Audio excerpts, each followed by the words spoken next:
அதுக்கு தாண்டா சொல்றது, வண்டியில போறப்ப செல்போன் நோண்ட கூடாது, வேடிக்கை பார்க்க கூடாதுன்னு சொன்னா கேக்குறியா?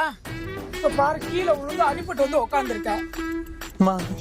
போனெல்லாம் பார்க்கலாமா? நாய் ஒண்ணு குறுக்க வந்துச்சு. சேர்னோட பிரேக் போட்டு வண்டி ஸ்கிட் ஆயிடுச்சுமா. ரொம்ப வலிக்குதா? பரவாயில்ல, கொண்டுலாம். ஏய், நீ எதுக்குமா அலற? அவ்வளோலாம் வழியில சரியாயிடும், அழாத.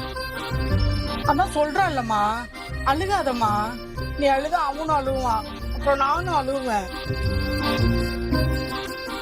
எப்பள்ள காலையில யார் முகத்துல முழிச்சானே தெரியல, சகுனமே சரியில்லை. அப்படின்னா அது அவன் பொண்டாட்டி மூஞ்சியாதான் இருக்கும்.